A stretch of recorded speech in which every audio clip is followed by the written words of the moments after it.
अब बात करते हैं किसके बारे में, इलेक्ट्रॉनिक कॉन्फ़िगरेशन के बारे में।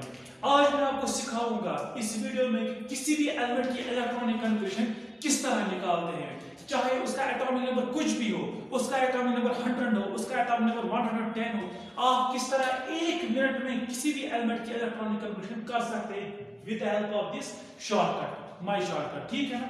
अगर आपको कोई भी एग्जाम में पूछा गया, किसी कॉम्पिटिटिव एग्जाम में पूछा गया, बताओ आपके पास कोई एलिमेंट है, उसका एटॉमिक नंबर है 100, उसकी इलेक्ट्रॉनिक कॉन्फ़िगरेशन निकालो, आप कैसे निकालोगे? क्या आप ऐसे करोगे 1s2 2s2 2p6 इस तरह 100 को पहुंचाओगे? नहीं नहीं नहीं नहीं, इस तरह से बड़े बड़े एलिमेंट्स के इलेक्ट्रॉनिक कॉन्फ़िगरेशन नहीं करते हैं। इसके लिए एक शॉर्टकट मेथड होता है।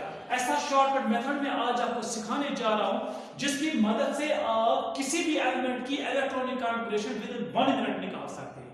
लेकिन उस इलेक्ट्रॉनिक कॉन्फ़िगरेशन, उस शॉर्टकट को सीखने के लिए मैंने ये कुछ यहाँ पर कुछ चीजें लिखी हैं। आपको ये चीजें याद रखनी है, मैं आपको सिखाऊंगा एक एक करके। तो जब आप ये चीजें याद रखोगे, इसकी मदद से आप किसी भी एलिमेंट के इलेक्ट्रॉनिक कॉन्फ़िगरेशन निकाल सकते हैं। ठीक है ना। चलो स्टार्ट करते हैं। पहले आपको याद क्या रखना है, ये कॉन्फ़िगरेशन सीखने के लिए आपको याद क्या रखना है, ये 4 लाइंस मैंने लिखी हैं, आपको ये 4 लाइंस याद रखनी है जिस तरह मैंने याद रखी है, तो आप इसकी मदद से कर सकते हो। क्या क्या है फॉर एग्जांपल, उसके बाद मैं आपको सिखाऊंगा, एग्जांपल्स भी करवाऊंगा। ठीक है ना। तो आप यहीं पर इंशाल्लाह रहमान ट्रेन भी हो जाओगे, लेकिन उसके लिए पहले इस पे आप ध्यान दें। ठीक है ना। क्या है पहला वाला लाइन, क्या है आपको याद रखना है, आर्गोन और आर्गोन DSP। किस तरह आप ये याद रखोगे, इसको भी याद रखने का एक तरीका शॉर्टकट मैंने बनाया है। क्या है, आप याद कैसे रखोगे, आप याद रखो आर्गोन एक बंदा है, वो क्या है पुलिस में नौकरी करता है, वो है DSP। ठीक है ना। जिस तरह हमारे रोल नंबर्स होते हैं, इसी तरह पुलिस वालों के क्या होते हैं, बैरक नंबर। आपको याद रखना है आर्गोन एक पुलिस वाला है, वो पुलिस में क्या है DSP है, और उसका बैरक नंबर है 344। ठीक है, समझ में आया यहां तक?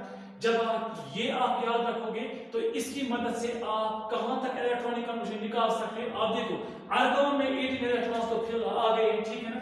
डी में कैपेसिटी कितनी होती है 10 इलेक्ट्रॉन्स की, एस में कैपेसिटी कितनी होती है 2 इलेक्ट्रॉन्स की, पी में कितनी होती है 6 इलेक्ट्रॉन्स की। तो इसमें टोटल इलेक्ट्रॉन्स कितने आए, 18 2 हुए 20 20 10 हुए 30 30 और प्लस 6 हुए 36।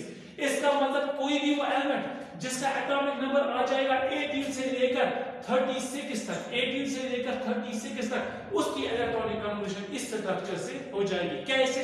फॉर एग्जांपल आपके पूछा गया क्वेश्चन, आपके पास कोई एटम है, इसका एटॉमिक नंबर है 25, आप इसकी इलेक्ट्रॉनिक कॉन्फ़िगरेशन करो। आपको नहीं करना है 1s1 1s2 2s2 इस हिसाब से, आप यही वाला देखो सर ने क्या बताया है। आपके पास रूल है, आर्गोन एक DSP है और उसके सामने बैरक नंबर रखिए आप। ठीक है ना। आप करो सीधी सी कॉन्फ़िगरेशन है, आप क्या करो आर्गोन 25 इलेक्ट्रॉन्स आपको बांटने हैं, और आपको 18 आर्गोन में तो 18 आए हैं, आप कितने बचे, अब 25 में से 18 जब फिल हो गए आर्गोन में तो ऑलरेडी फिल हो चुके हैं, तो वहां कितने बचे हमारे 7 इलेक्ट्रॉन्स। तो आप क्या करोगे, S में डालोगे 2 और D में डालोगे 5, हो गया। तो उसकी कॉन्फ़िगरेशन क्या होगी, इलेक्ट्रॉनिक कॉन्फ़िगरेशन एटॉमिक नंबर 25 की 3d5 4s2 होगा। सिंपल सी बात। चलो एक और एग्जांपल करते हैं। आपको पूछा गया एक एटम है जिसका एटॉमिक नंबर है 28, एक एटम है इसका एटॉमिक नंबर है 28, आप इसकी इलेक्ट्रॉनिक कॉन्फ़िगरेशन करो। आप क्या करोगे, आप ये लिखोगे आर्गोन 18 आ गए इसमें। ठीक है ना। अब 28 में से 8 आ गए, वहां कितने बचे, वहां बचे मेरे 10 इलेक्ट्रॉन। तो इसका मतलब ये है कि आपको 10 इलेक्ट्रॉन इसमें बांटने हैं। ठीक है ना। तो 10 पहले डालेंगे 2 इसमें, और बाकी क्या बचे 8 बचे इसमें, तो इसमें जाएंगे हमारे 8 बन गए ना। 8 और 10 हुआ 10, 8 और प्लस 2 हुआ 10, और 10 और 18 हुआ 28, हो गई कॉन्फ़िगरेशन। क्या आपको कोई कंफ्यूजन हुआ यहाँ पर? यस, कंफ्यूजन जरूर होना चाहिए। क्या कंफ्यूजन होना चाहिए, सर आपने कैसे डाला पहले S में इलेक्ट्रॉन्स फिर डाले D में, हमें कैसे पता चलेगा कि पहले S में डालने हैं उसके बाद D में डालने हैं? हमें कंफ्यूजन हो गया ना, आपने D में क्यों डाले, हम P में पहले डाल सकते हैं। एक जेन्युइन कंफ्यूजन है। ठीक है ना। क्या आपने सर पहले S में डाले, क्या हम पहले P में ही डाल सकते हैं फिर S में डालेंगे? इसका आंसर किस में है, इसका आंसर है अबाबोस प्रिंसिपल में।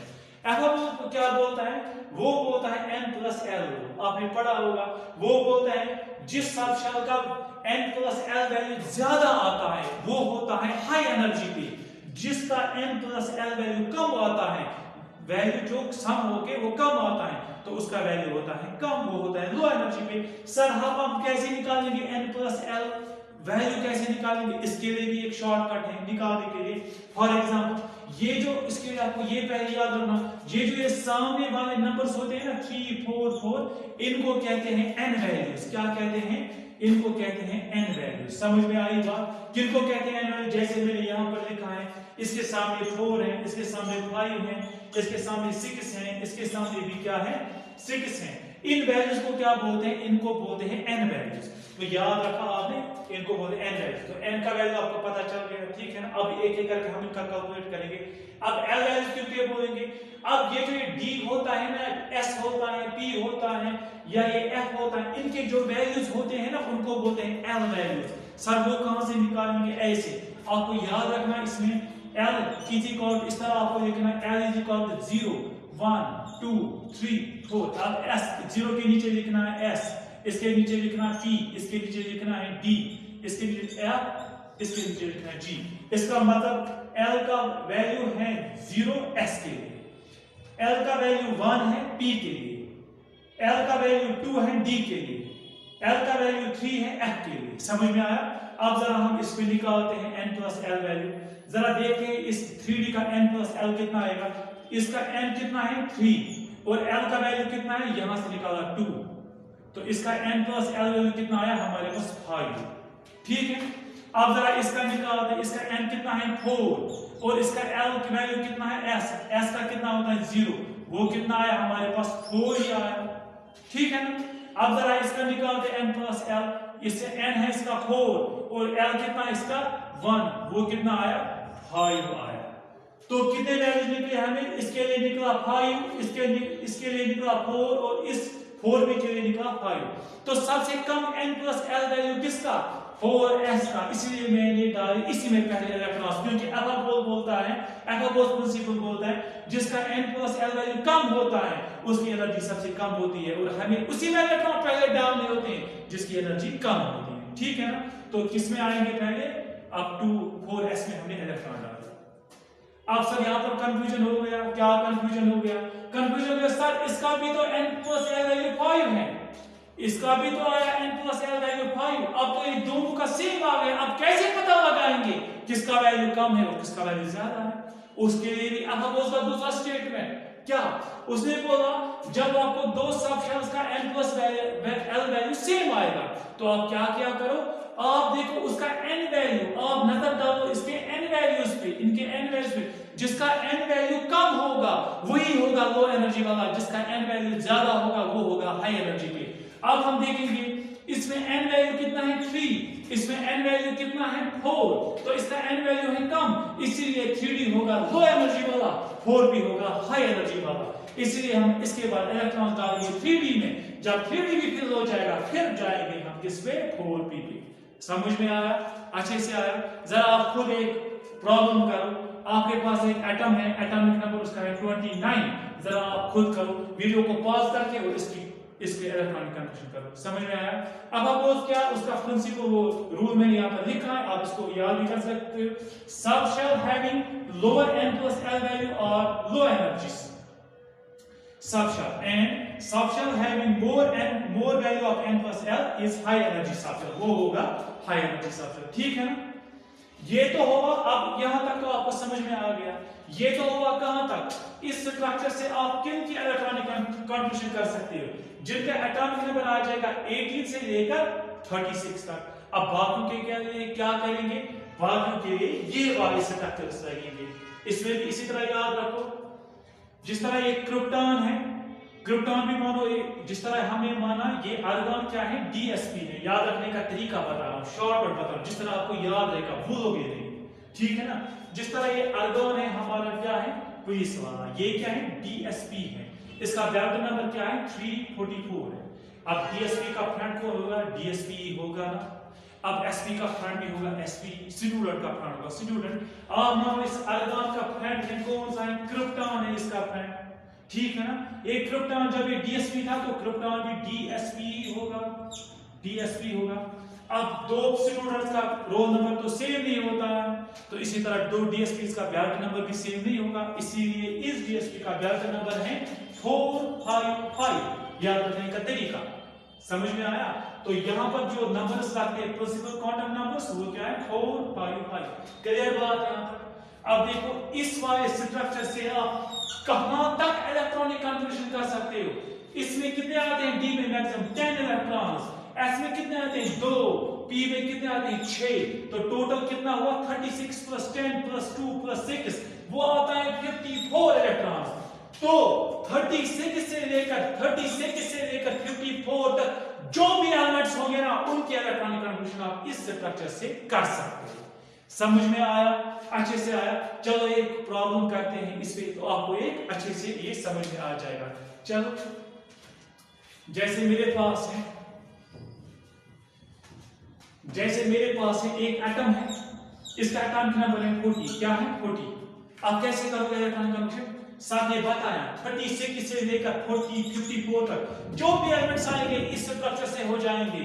तो आपने जल्दी जल्दी बनाया, क्या बनाया, साथ ही बताया क्रिप्टॉन एक डीएसपी है 36 है, और उसका क्या है डीएसपी है वो, और उसका वैक्टर नंबर क्या है 455 है, ठीक है ना।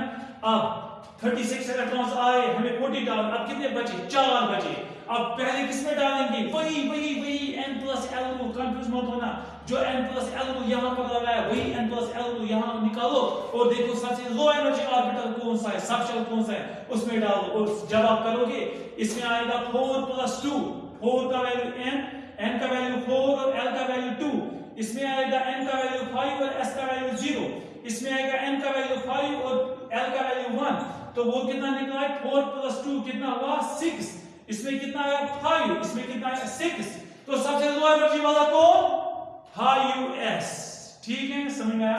तो आप 2 इलेक्ट्रॉन्स डालोगे इसमें। अब बचे आपके पास कितने, 2, आप 2 किसमें डालोगे, इसमें डालोगे, इसमें डालोगे। आप रूल दूसरा फर्स्ट रूल याद करो, वो बोल रहे हैं जिसका n वैल्यू कम होगा वही होगा लो एनर्जी, याद रखो। तो लो एनर्जी वाला ये है, तो 2 जाएंगे इसमें, तो उसकी इलेक्ट्रॉनिक कन्फर्मेशन क्या होगी 40 की 42 5s2 और 5 की 0, ये होगी 40 की कन्फर्मेशन। कितने टाइम में निकाला आपने, 1 मिनट भी नहीं लगा इसको। जब आप ये वाली याद करोगे, ये वाले 4 वैल्यूज याद करोगे ना, आप किसी की भी इलेक्ट्रॉनिक कन्फर्मेशन कर सकते हैं, ठीक है ना। अब आ गया 36 से 54 तक, इसके बाद क्या करेंगे, इसके बाद करेंगे हम ये वाला ज़ेनान का, ठीक है ना। आपको याद रखना है ये ज़ेनान है, ये भी एक पुलिस वाला है। अगर ये डीएसपी है, डीएसपी के ऊपर क्या है याद रखना आपको, डीएसपी के ऊपर एक रैंक होती है जिसको आपको याद रखना है एफडीएस होता है। क्या होता है एफडीएस, तो आप यहां पर देखा एफडीएस, एफडीएस क्या है पुलिस वाले से ऊपर है। अब जिस तरह इसका बैट नंबर है 455, इसका बैट नंबर है 456, समझ में आया। अब ये जो बड़ा अफसर है डीएसपी से ऊपर है, इसके साथ एक बॉडीगार्ड तो चलता है ना, एक बॉडीगार्ड तो बनता है, इसके साथ जो बॉडीगार्ड रखा गया है ना वो है 6p, ठीक है ना, तो इसके पास 6p ज्यादा है। अब इसमें कितने एलिमेंट्स के इलेक्ट्रॉन कन्फर्मेशन कर सकते हैं, ठीक है ना। आप देखो इसमें 54 तो आ गए, फिल हो गए, इसमें आते हैं F में 14 की कैपेसिटी, D में 10 की कैपेसिटी, S में 2 की कैपेसिटी, P में कितनी कैपेसिटी 6 की कैपेसिटी। अब 54 + 14 + 10 + 2 + 6 वो आता है 86, कितना आता है 86। इसका मतलब ये हुआ कि वो एलिमेंट जिसका एटॉमिक नंबर 54 से लेकर 86 तक होगा उसकी इलेक्ट्रॉनिक कन्फर्मेशन आप इससे निकाल सकते हैं। सोचना कुछ भी नहीं है, आपको आया कोई एलिमेंट, आपको सिर्फ देखना है रेंज आया किस रेंज में, रेंज पता चला सीधा डाल दो ये और इलेक्ट्रॉनिक कन्फर्मेशन कर दो। मगर उसके लिए आपको एक चीज याद रखना है, आपको ये 4 याद करने हैं जबानी, इसमें आपको कोई कंप्रोमाइज नहीं चलेगा, ठीक है ना। आपको सब हो गया 54 से 86 तक। अगर इससे बड़ा आ गया तो कैसे करेंगे, इससे बड़ा आ गया तो वो करेंगे रेडॉन वाले से। रेडॉन क्या हमें बोलता है, अब देखो अब जब डीएसपी का फ्रेंड बन गया डीएसपी, तो एफडीएस का फ्रेंड कौन होगा, एफडीएस ही होगा ना। अब देखो ये रेडॉन आया, अब इसको ये भी क्या है एफडीएस है। अब इसका बैटल नंबर क्या है 456, तो इसका पेरियोडिक नंबर है 5 6 7 है, ठीक है ना। अब जब इस एफडीएस के साथ एक बॉडीगार्ड चला तो इसके साथ भी बॉडीगार्ड बनता है ना, इसके साथ जो बॉडीगार्ड बनता है वो आता है 7p।